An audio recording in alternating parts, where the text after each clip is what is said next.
This video, we're going to do another Game of Thrones video, and this one we're going to discuss Margaery Tyrell and what kind of impact she's going to have on Season 4.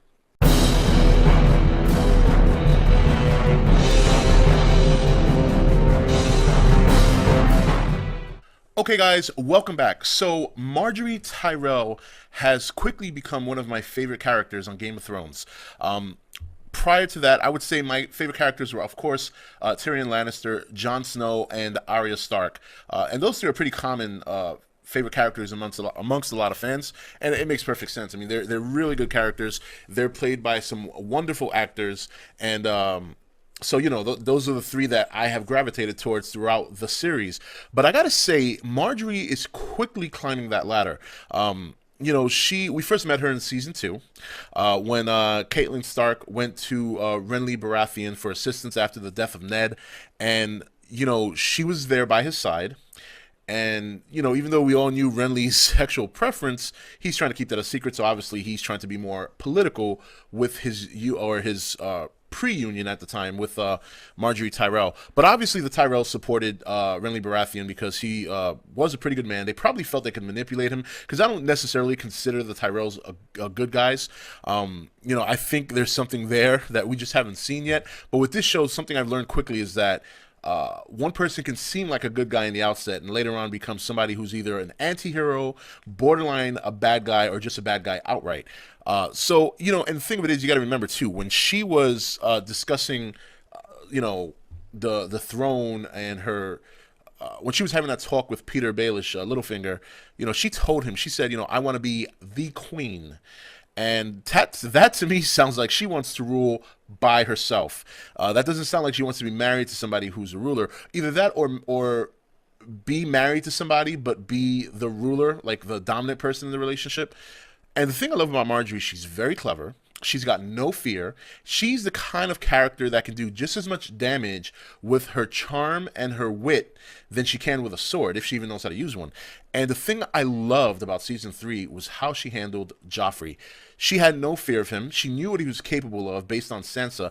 I don't necessarily believe that she was trying to help Sansa more than just get information from her, because obviously Sansa had a lot of experience with Joffrey. But she, you know, for the most part, she's been very kind to her. She has treated her well, but I think right now, that's my opinion.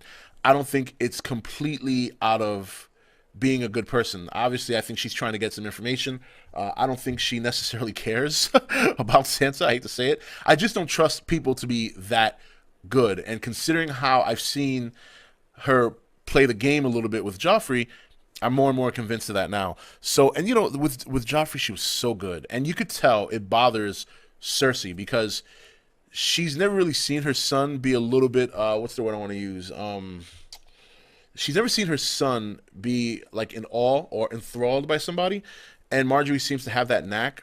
You know, when she went out there, and she does seem like a good person. You know, she went and visited the poor people. She's kind of brought the people back on the side of King Joffrey. And I think that but again, I don't think she's not doing it for Joffrey. You know, she's doing it for herself. It just he happens to be benefiting from it. Plus, by her telling people in season 3, you know, the king is this and the king is that, she's also playing to his ego.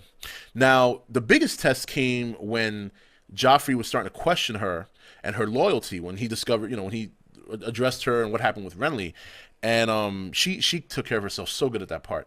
She played to his psychosis. You know, like, she was like, all right, this guy is more concerned about killing people than he is about getting laid.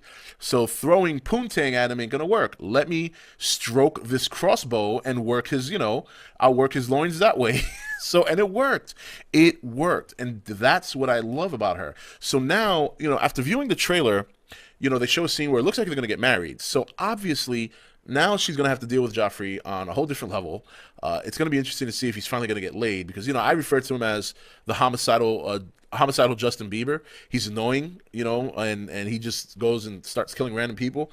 But she, I think, is going to have a big impact next season, because She wants the throne. She more or less said that in season 2. She wants to be the queen, and whether she's married or not, I don't think it makes a difference. If she's by herself, I think she's all for that.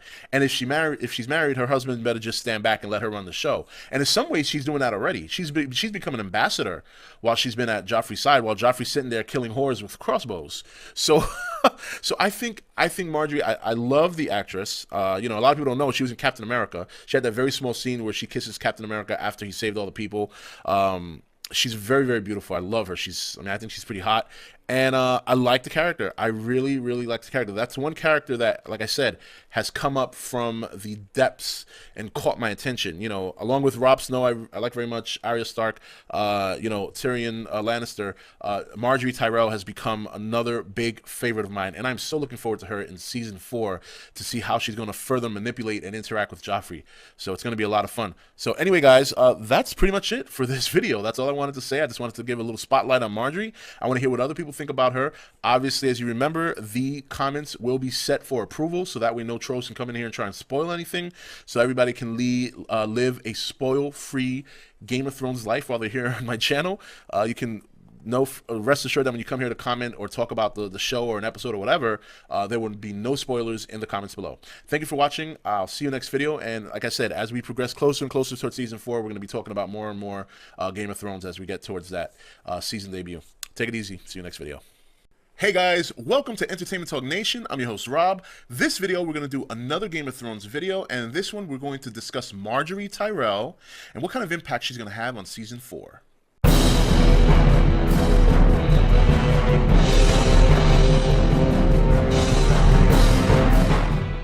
Okay guys, welcome back. So Margaery Tyrell has quickly become one of my favorite characters on Game of Thrones.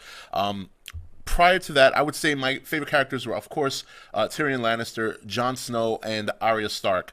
And those three are pretty common favorite characters amongst a lot of fans, and it makes perfect sense. I mean, they're really good characters. They're played by some wonderful actors, and so, you know, those are the three that I have gravitated towards throughout the series. But I gotta say, Margaery is quickly climbing that ladder. You know,